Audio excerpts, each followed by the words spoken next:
with them. What's in it for? Turn to the person next to you and say, what's in it for me?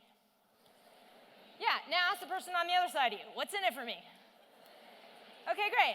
So now actually let's answer that question. So you've heard a little bit about me, a tiny bit. You've read the cover of the book that's sitting in front of you, which, by the way, how fun is that? So fun. What we know is that you have influence already. Yes or no? Okay, on how many people? How many? Give it a guess. Yes, okay, we can technically say everyone you touch you have influence on, yes. But in your direct line of influence, you have some very, very particular people, yes or no? Yes. And those particular people have this question in their head, just like you had that question in your head when you walked in. Now let's just say, here we are now, by the time you go to dinner, I can guarantee you right now, you will be able to have broader, deeper, more meaningful influence than you do right now. How many would be interested in that? Okay, good. So, here's my question. What does that mean to you? What would it mean to you to be able to have deeper, broader, more meaningful influence than you do right now? For how many of you just now, as I said that, some faces popped into your head?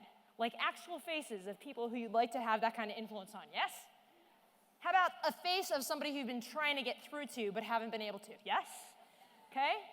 How about somebody who you know is a ringleader? If you can get them, then you have a whole other crowd of people, yes? Okay, good.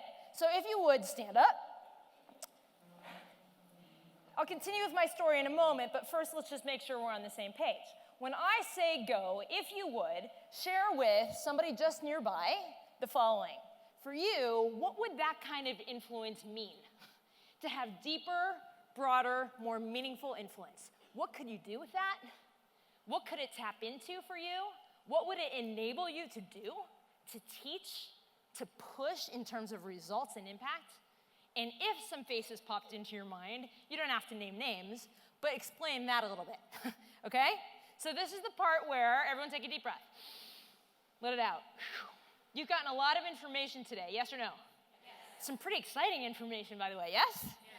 So this is the part where we take that focus of absorb, absorb, absorb, absorb, and flip it around to process, process, process, process you and who you are as a leader. Are you up for that? Yes? So we're talking about 3 ways to have influence. One is to go deeper, one is to go broader, and one is to make it more meaningful, okay? So with the person next to you, when I say go, have that conversation. What would that mean for you in your position, in your longevity, in your impact, and who you might be able to show up as to touch someone when you get back from this conference?